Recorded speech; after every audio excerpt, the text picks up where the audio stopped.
Okay, listen.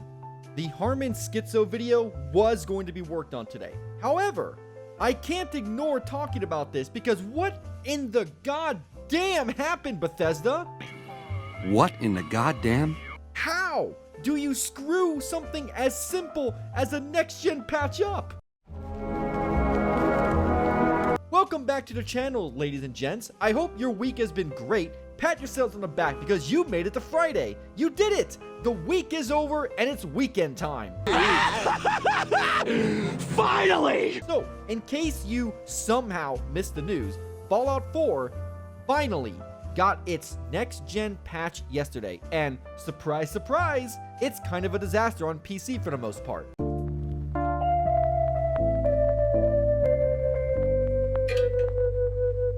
I played the PS5 version for a bit while waiting for Stellar Blade to unlock, and while my experience there was relatively alright, at least by Bethesda standards, the PC version is unfathomably fucked. Now I'm sure you're asking, wait Crab, why are you playing the PS5 version instead of the PC version? Well, let's get into that, shall we?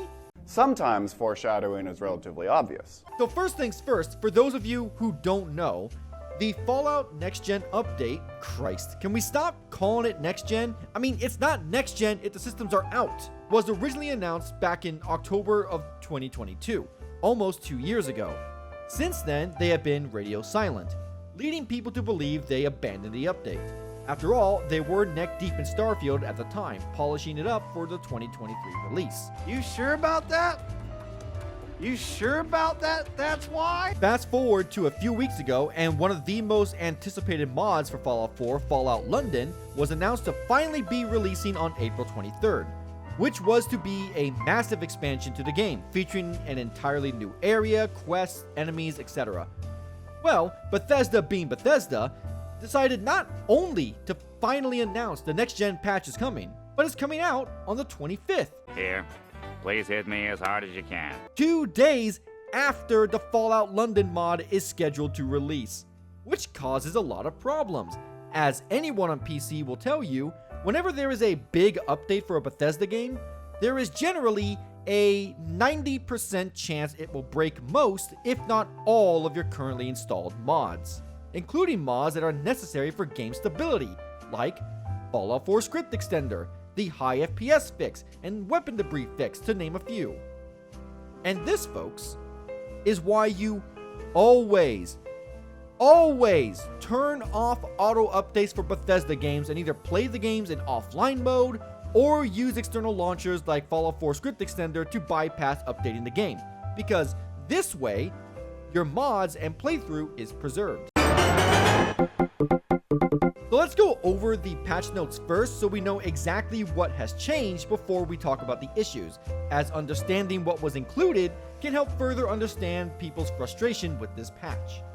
So right off the bat, new Creation Club content you previously had to buy is now free for everyone, including the Enclave Remnants, which adds the Enclave into the game along with the Exo-2 and Hellfire Power Armor, Heavy Incinerator, and my favorite weapon from Fallout 3, the Tesla Cannon, the Makeshift Weapons Pack, which includes 2 grenade launchers, a nail gun, baseball launcher, saw blade launcher, and piggy bank-based weaponry, and the Halloween Workshop, which is basically a bunch of spooky decorations for base building if you're into that part of the game. Now, under changes and features, we have the following: native PS5 and Series versions, including Performance and Quality mode, Performance mode targeting 60 FPS standard settings while relying on dynamic resolution, with Quality mode capping at 30 FPS ultra settings and no dynamic resolution scaling.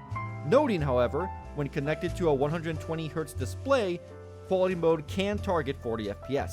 It's also releasing on the Epic Store for whatever reason, has widescreen and ultra widescreen support, and is Steam Deck verified. Among the bug fixes, they resolved issues with Japanese and Chinese players connecting to Bethesda.net, while this was a problem until now. Save data properly loading during the prologue, issues regarding the vault door not opening on new games, the Go Home quest will now advance normally with no problems, Codsworth will no longer be broken on the ground after fast traveling as if he was jumped by the warriors, minimap issues in the DLC, Preston Garvey's dialogue softlock seems fixed, the game now properly autosaves when fast traveling in power armor, Creation Club text disappearance is now fixed, and you can see the rest on the screen.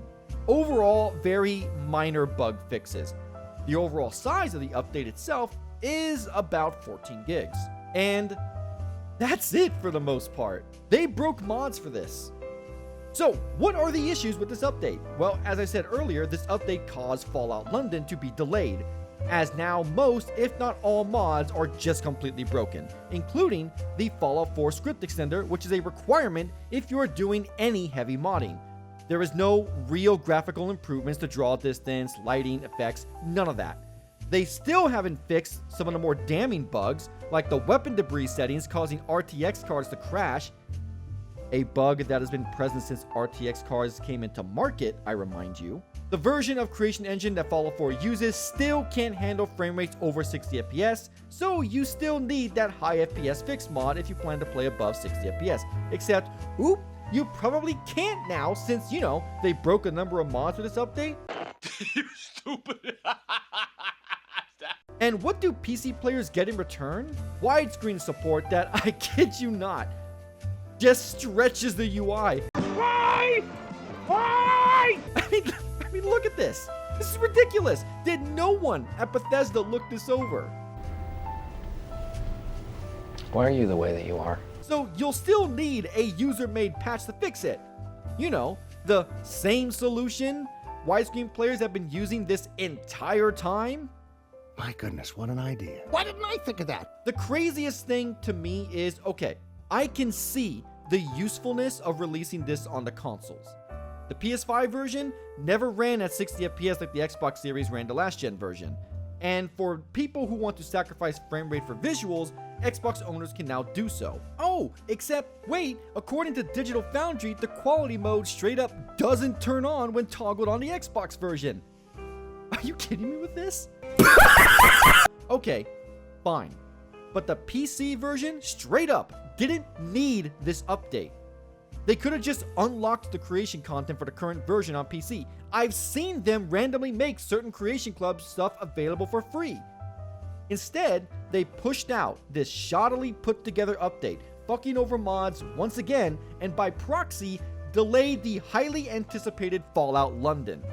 And even the console version isn't all hunky-dory from what I've heard. When I was streaming Stellar Blade last night, one of my viewers was telling me about how the mod and Creation Club pages were broken on the new console versions, wiping everyone's mod list and removing several mods despite said mods not breaking their terms of service since, you know, these mods have to be approved by the console manufacturers because God forbid someone has access to a skimpy mod for an M-rated game. And from my time with the PS5 version of the game, I still had issues with being unable to strafe in third person. I almost got soft locked and killed by a rad roach because it attacked me while I was sitting down to a cooking station, rendering me immobile, and still the third person shooting is ridiculously inaccurate compared to first person. And there's still no FOV slider, by the way, so rip to anyone who gets motion sickness due to the low base FOV of the game. Overall, the update is nice for console owners, but a disaster for PC. So if you haven't updated your game on Steam yet, do the following if you want to keep modding. 1. Go into properties and under updates, set automatic updates to only when I launch it. 2. Either play in offline mode, or if you don't want to do that, you can use an external mod manager or F4SC to launch the game without needing to update. I know I'm going to be doing this because I'll be damned if I let them break my current playthrough on PC. That's going to be it for today's video, ladies and gentlemen. Thank you all for tuning in. The Harmon Smith video will be out sometime after this one is uploaded. I'm sorry, but this took precedence as I looked more into it. As always, if you enjoyed the video, like, comment, and subscribe if you feel so inclined.